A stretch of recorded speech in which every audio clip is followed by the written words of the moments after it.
El conflicto de los siglos. Capítulo 3. Una era de tinieblas espirituales.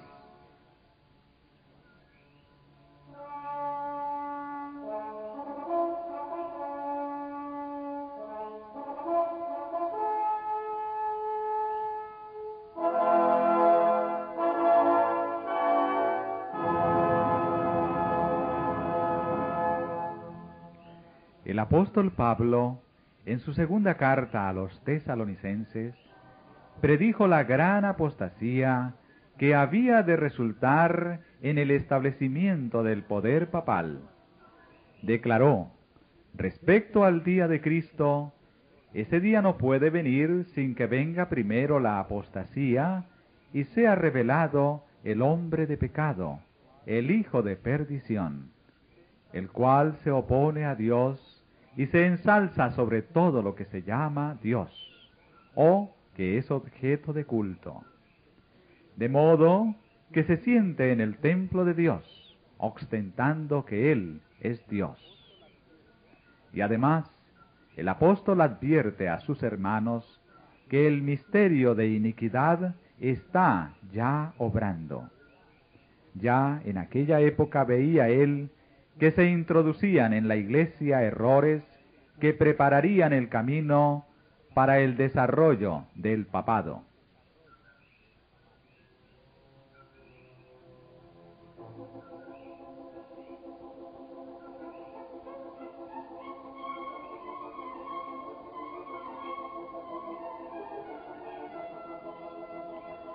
Poco a poco, primero solapadamente y a hurtadillas, y después con más desembozo, conforme iba cobrando fuerza y el dominio sobre los espíritus de los hombres, el misterio de iniquidad hizo progresar su obra engañosa y blasfema. De un modo casi imperceptible, las costumbres del paganismo penetraron en la iglesia cristiana. El espíritu de avenencia y de transacción fue coartado por algún tiempo por las terribles persecuciones que sufriera la iglesia bajo el régimen del paganismo.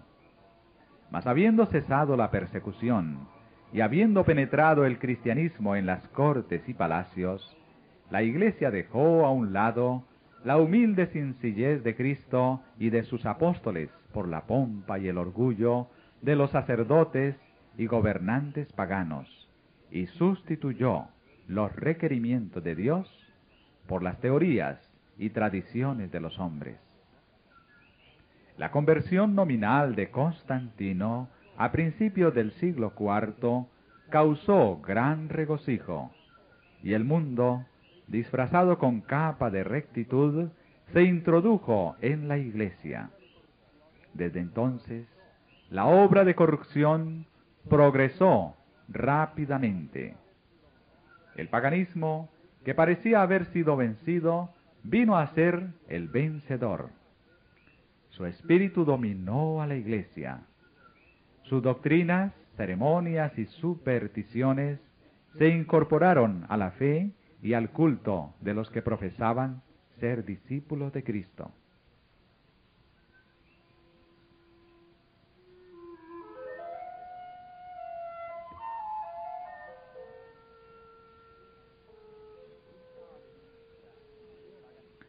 Esta avenencia entre el paganismo y el cristianismo dio por resultado el desarrollo del hombre de pecado, predicho en la profecía como oponiéndose a Dios y ensalzándose a sí mismo sobre Dios. Ese gigantesco sistema de falsa religión es obra maestra del poder de Satanás, un monumento de sus esfuerzos para sentarse él en el trono y reinar sobre la tierra según su voluntad.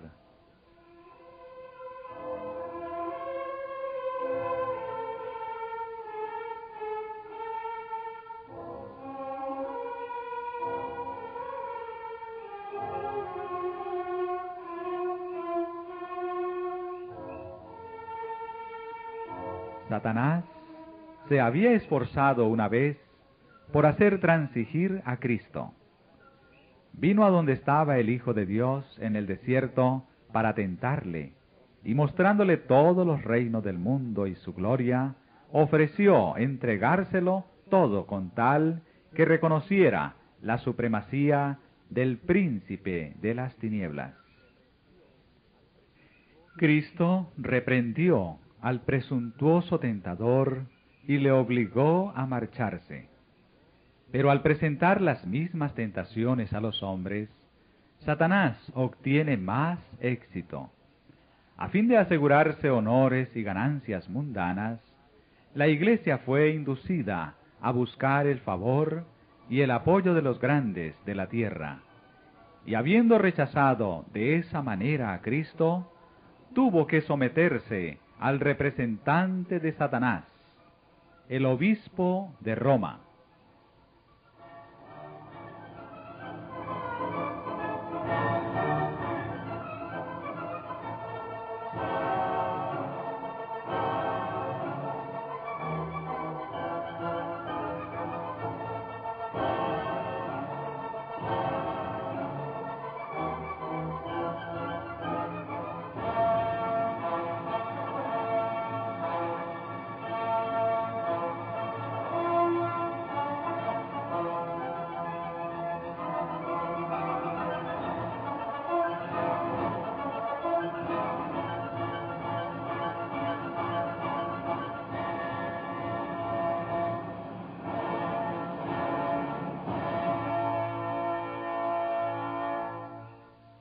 Una de las principales doctrinas del romanismo enseña que el Papa es cabeza visible de la Iglesia Universal de Cristo y que fue investido de suprema autoridad sobre los obispos y los pastores de todas las partes del mundo. Aún más, al Papa se le han dado los títulos propios de la divinidad. Se le ha titulado Señor Dios el Papa y se le ha declarado infalible. Exige que todos los hombres le rindan homenaje. La misma pretensión que sostuvo Satanás cuando tentó a Cristo en el desierto, la sostiene aún por medio de la Iglesia de Roma, y muchos son los que están dispuestos a rendirle homenaje.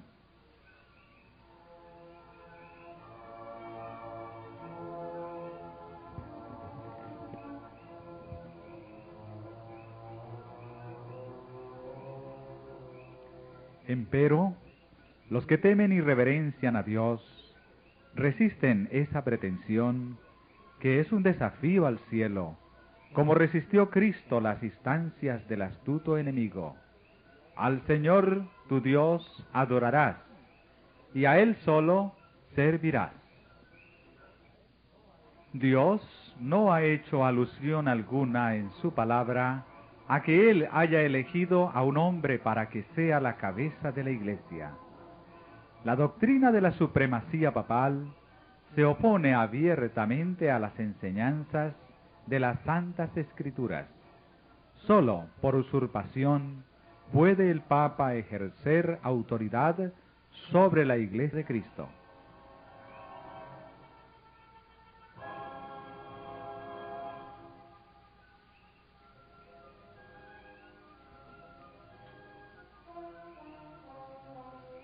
Los romanistas se han empeñado en acusar a los protestantes de herejía y de haberse separado caprichosamente de la verdadera Iglesia. Pero estos cargos recaen más bien sobre ellos mismos. Ellos son los que arriaron la bandera de Cristo y se apartaron de la fe que ha sido una vez dada a los santos. Bien sabía Satanás que las Sagradas Escrituras capacitarían a los hombres para discernir los engaños de él y para oponerse a su poder. Por medio de la palabra fue como el mismo Salvador del mundo resistió los ataques del tentador. A cada asalto suyo, Cristo presentaba el escudo de la verdad eterna, diciendo, escrito está. A cada sugestión del adversario oponía él la sabiduría y el poder de la palabra. Para mantener su poder sobre los hombres y establecer la autoridad del usurpador papal, Satanás necesita que ellos ignoren las santas escrituras. La Biblia ensalza a Dios y coloca a los hombres, seres finitos, en su verdadero sitio. Por consiguiente, hay que esconder y suprimir sus verdades sagradas. Esta fue la lógica que adoptó la Iglesia romana. Por centenares de años fue prohibida la circulación de la Biblia. No se permitía a la gente que la leyese ni que la tuviese en sus casas, y sacerdotes y prelados sin principios interpretaban las enseñanzas de ella para sostener sus pretensiones. Así fue como el Papa vino a ser reconocido casi universalmente como vicegerente de Dios en la tierra, dotado de autoridad sobre la Iglesia y el Estado. Una vez suprimido lo que descubría el error, Satanás hizo lo que quiso. La profecía había declarado que el papado pensaría mudar los tiempos y la ley. No tardó en iniciar esta obra, para dar a los convertidos del paganismo algo que equivaliera al culto de los ídolos, y para animarles a que aceptaran nominalmente el cristianismo, se introdujo gradualmente en el culto cristiano la adoración de imágenes y de reliquias. Este sistema de idolatría fue definitivamente sancionado por decreto de un concilio general. Para remate de su obra sacrílega, Roma se atrevió a borrar de la ley de Dios el segundo mandamiento, que prohíbe la adoración de las imágenes, y a dividir en dos el último mandamiento, para conservar el número de estos.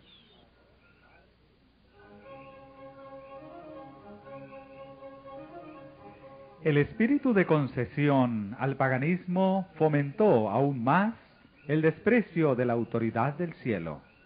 Obrando por medio de directores inconversos de la Iglesia, Satanás atentó también contra el cuarto mandamiento y trató de echar a un lado el antiguo sábado, el día que Dios había bendecido y santificado, para colocar en su lugar el día festivo observado por los paganos, como el venerable día del sol. Este intento no se hizo al principio abiertamente. En los primeros siglos el verdadero día de reposo, el sábado, había sido guardado por todos los cristianos, los cuales, siendo celosos de la honra de Dios y creyendo que su ley es inmutable, respetaban escrupulosamente la santidad de sus preceptos. Pero Satanás procedió con gran sutileza por medio de sus agentes para llegar al fin que se propusiera. Para llamar la atención de las gentes hacia el domingo, fue declarado día de fiesta en honor de la resurrección de Cristo. Se celebraban servicios religiosos en ese día.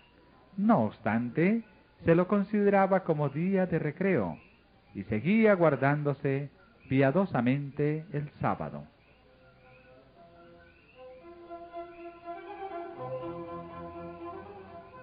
Con el fin de preparar el terreno para la realización de sus fines, Satanás indujo a los judíos, antes del advenimiento de Cristo, a que recargasen el sábado con las más rigurosas exacciones, de modo que su observancia fuese una pesada carga.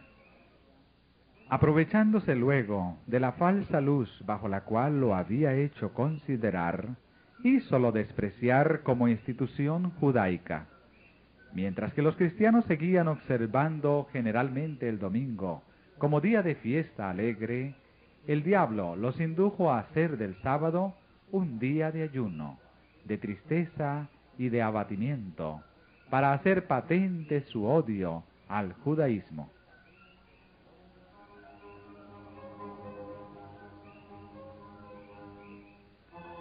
A principios del siglo IV, el emperador Constantino expidió un decreto que hacía del domingo un día de fiesta pública en todo el Imperio Romano.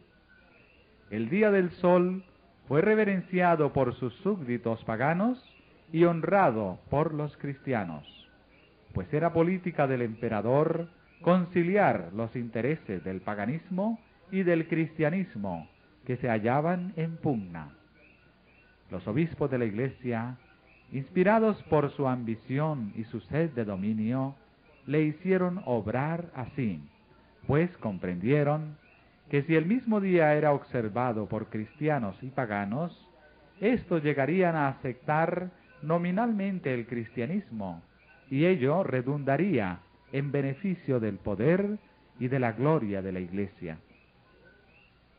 Pero a pesar de que muchos cristianos piadosos fueron poco a poco inducidos a reconocer cierto carácter sagrado al domingo, no dejaron de considerar el verdadero sábado como el día santo del Señor, ni de observarlo en cumplimiento del cuarto mandamiento.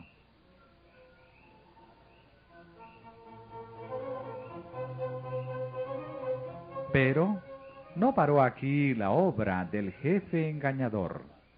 Había resuelto reunir al mundo cristiano bajo su bandera y ejercer su poder por medio de su vicario, el orgulloso pontífice que aseveraba ser el representante de Cristo. Realizó su propósito valiéndose de paganos semiconvertidos, de prelados ambiciosos y de eclesiásticos amigos del mundo. Convocábanse de vez en cuando grandes concilios en que se reunían los dignatarios de la Iglesia de todas partes del mundo. Casi en cada concilio, el día de reposo que Dios había instituido era deprimido un poco más, en tanto que el domingo era exaltado en igual proporción. Así fue como la fiesta pagana llegó a ser honrada como institución divina, mientras que el sábado de la Biblia era declarado reliquia del judaísmo y se pronunciaba una maldición sobre sus observadores. El gran apóstata había logrado ensalzarse a sí mismo sobre todo lo que se llama Dios o que es objeto de culto.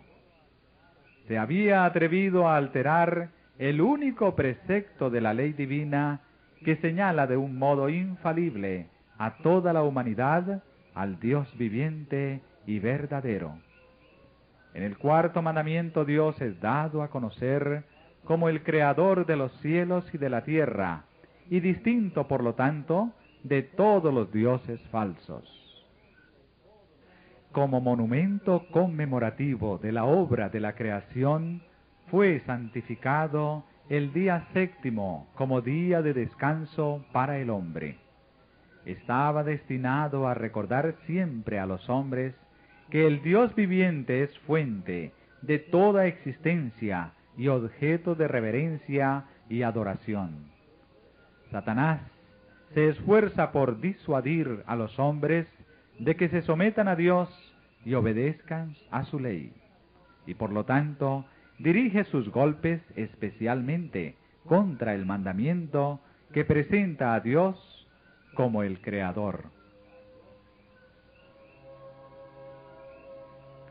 Los protestantes alegan ahora que la resurrección de Cristo en el domingo convirtió a dicho día en el día del Señor.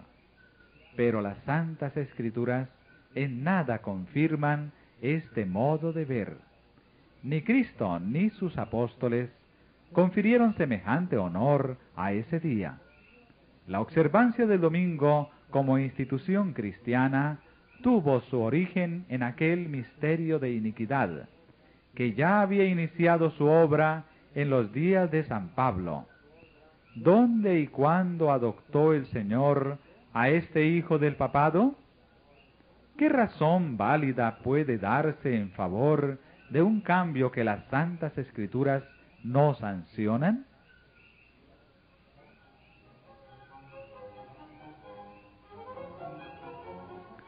En el siglo VI, el papado concluyó por afirmarse. El asiento de su poder quedó definitivamente fijado en la ciudad imperial, cuyo obispo fue proclamado cabeza de toda la Iglesia. El paganismo había dejado el lugar al papado. El dragón dio a la bestia su poder y su trono y grande autoridad. Entonces empezaron a correr los 1260 años de la opresión papal, predicha en las profecías de Daniel y en el Apocalipsis. Los cristianos se vieron obligados a optar entre sacrificar su integridad y aceptar el culto y las ceremonias papales, o pasar la vida encerrados en los calabozos, o morir en el tormento, en la hoguera, o bajo el hacha del verdugo.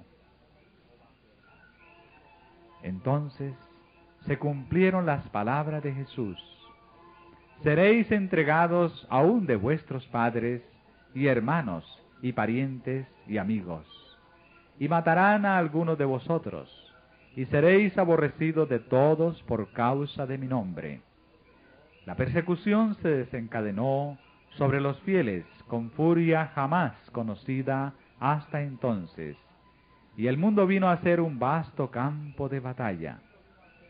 Por centenares de años, la Iglesia de Cristo no halló más refugio que en la reclusión y en la oscuridad. Así lo dice el profeta. Y la mujer huyó al desierto, donde tiene lugar aparejado de Dios, para que allí la mantengan 1260 días.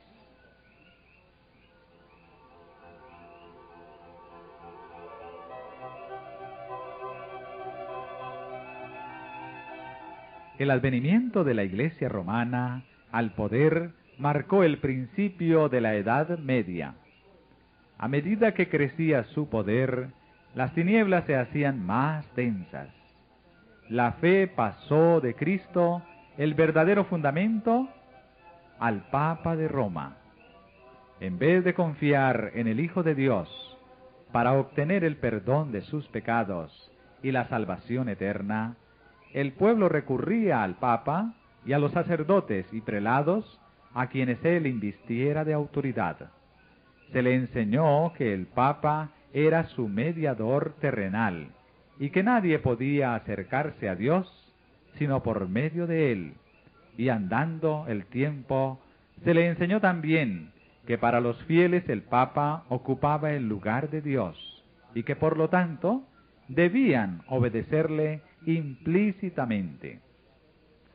Con solo desviarse de sus disposiciones, se hacían acreedores a los más severos castigos que debían imponerse a los cuerpos y almas de los transgresores. Así fueron los espíritus de los hombres desviados de Dios y dirigidos hacia hombres falibles y crueles. Sí, aún más, hacia el mismo príncipe de las tinieblas que ejercía su poder por intermedio de ellos. El pecado se disfrazaba como manto de santidad. Cuando las Santas Escrituras se suprimen y el hombre llega a considerarse como ente supremo, ¿qué otra cosa puede esperarse sino fraude, engaño y degradante iniquidad? Al ensalzarse las leyes y las tradiciones humanas, se puso de manifiesto la corrupción que resulta siempre del menosprecio de la ley de Dios.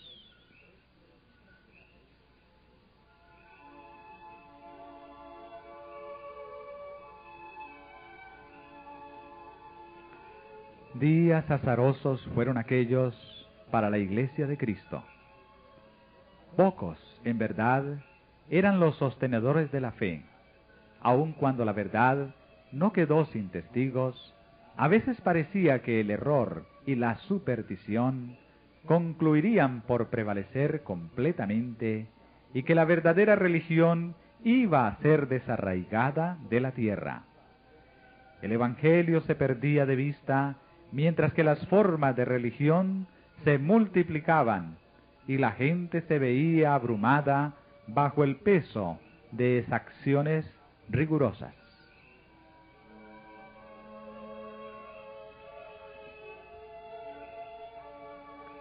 No sólo se le enseñaba a ver en el Papa a su mediador, sino aún a confiar en sus propias obras para la expiación del pecado. Largas peregrinaciones, obras de penitencia, la adoración de reliquias, la construcción de templos, relicarios y altares, la donación de grandes sumas a la Iglesia, todas estas cosas y muchas otras parecidas les eran impuestas a los fieles para aplacar la ira de Dios o para asegurarse su favor. Como si Dios, a semejanza de los hombres, se enojara por pequeñeces o pudiera ser apaciguado por regalos y penitencias.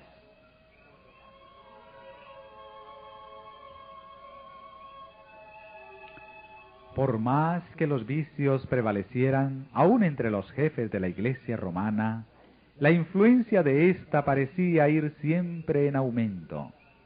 A fines del siglo VIII, los partidarios del Papa empezaron a sostener que en los primeros tiempos de la Iglesia tenían los obispos de Roma el mismo poder espiritual que a la fecha se arrogaban.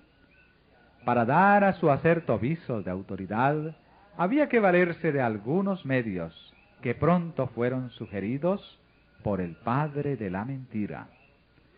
Los monjes fraguaron viejos manuscritos, se descubrieron decretos conciliares de los que nunca se había oído hablar hasta entonces y que establecían la supremacía universal del Papa desde los primeros tiempos. Y la Iglesia, que había rechazado la verdad, aceptó con avidez estas imposturas.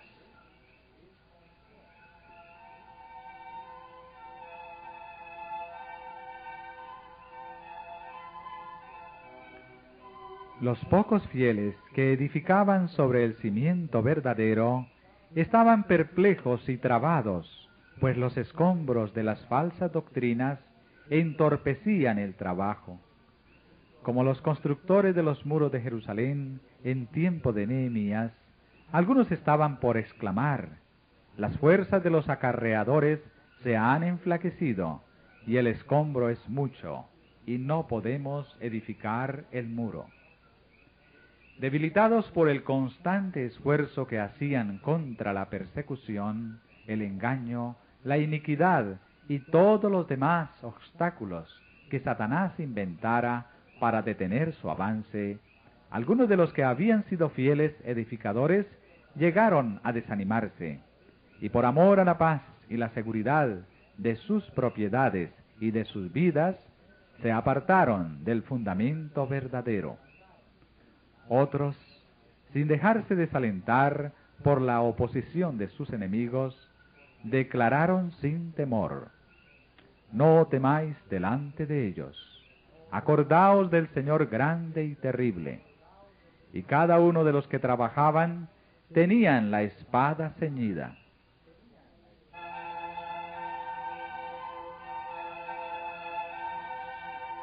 En todo tiempo, el mismo espíritu de odio y de oposición a la verdad inspiró a los enemigos de Dios, y los siervos de Él necesitaron la misma vigilancia y fidelidad. Las palabras de Cristo a sus primeros discípulos se aplicarán a cuantos le sigan hasta el fin de los tiempos. Y lo que os digo a vosotros, a todos los digo: velad.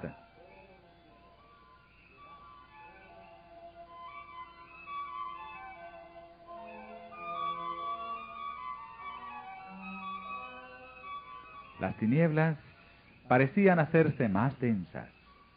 La adoración de las imágenes se hizo más general. Se les encendían velas y se les ofrecían oraciones. llegaron a prevalecer las costumbres más absurdas y supersticiosas. Los espíritus estaban tan completamente dominados por la superstición que la razón misma parecía haber perdido su poder. Mientras que los sacerdotes y los obispos eran amantes de los placeres sensuales y corrompidos, sólo podía esperarse del pueblo que acudía a ellos en busca de dirección, que siguiera sumido en la ignorancia y en los vicios.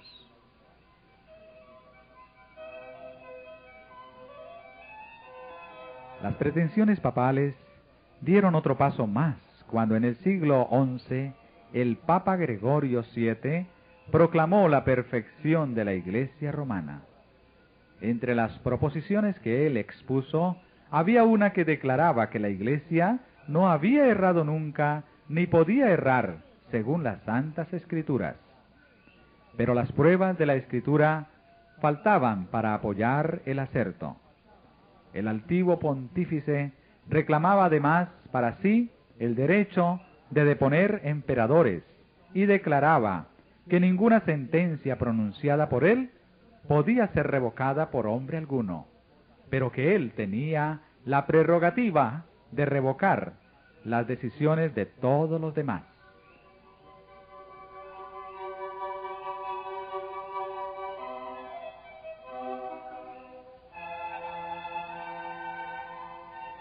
El modo en que trató al emperador alemán Enrique IV nos pinta a lo vivo el carácter tiránico de este abogado de la infalibilidad papal. Por haber intentado desobedecer la autoridad papal, dicho monarca fue excomulgado y destronado. Aterrorizado ante la deserción de sus propios príncipes, que por orden papal fueron instigados a rebelarse contra él, Enrique no tuvo más remedio que hacer las paces con Roma. Acompañado de su esposa y de un fiel sirviente, cruzó los Alpes en pleno invierno para humillarse ante el Papa. Habiendo llegado al castillo donde Gregorio se había retirado, fue conducido, despojado de sus guardas, a un patio exterior, y allí, en el crudo frío del invierno, con la cabeza descubierta, los pies descalzos y miserablemente vestido, esperó el permiso del Papa para llegar a su presencia. Sólo después que hubo pasado así 3 días, ayunando y haciendo confesión, condescendió el pontífice en perdonarle. Y aun entonces fuele concedida esa gracia con la condición de que el emperador esperaría la venia del Papa antes de reasumir las insignias reales o de ejercer su poder. Y Gregorio, envanecido con su triunfo, se jactaba de que era su deber abatir la soberbia de los reyes.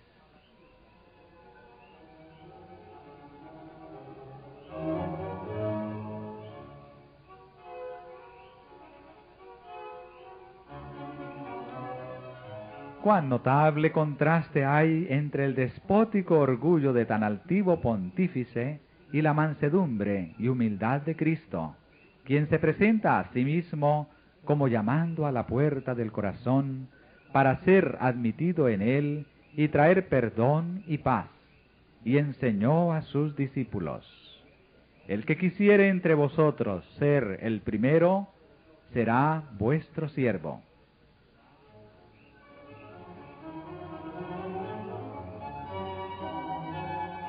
Los siglos que se sucedieron presenciaron un constante aumento del error en las doctrinas sostenidas por Roma. Aún antes del establecimiento del papado, las enseñanzas de los filósofos paganos habían recibido atención y ejercido influencia dentro de la Iglesia. Muchos de los que profesaban ser convertidos se aferraban aún a los dogmas de su filosofía pagana, y no sólo seguían estudiándolos ellos mismos, sino que inducían a otros a que los estudiaran también, a fin de extender su influencia entre los paganos.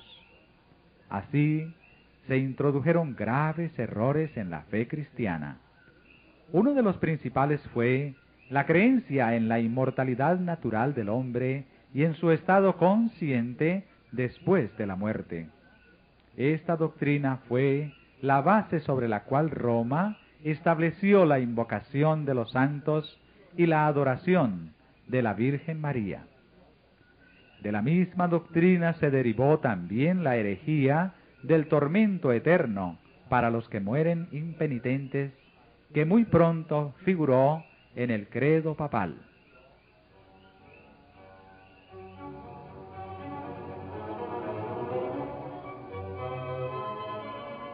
De este modo, se preparó el camino para la introducción de otra invención del paganismo, a la que Roma llamó purgatorio, y de la que se valió para aterrorizar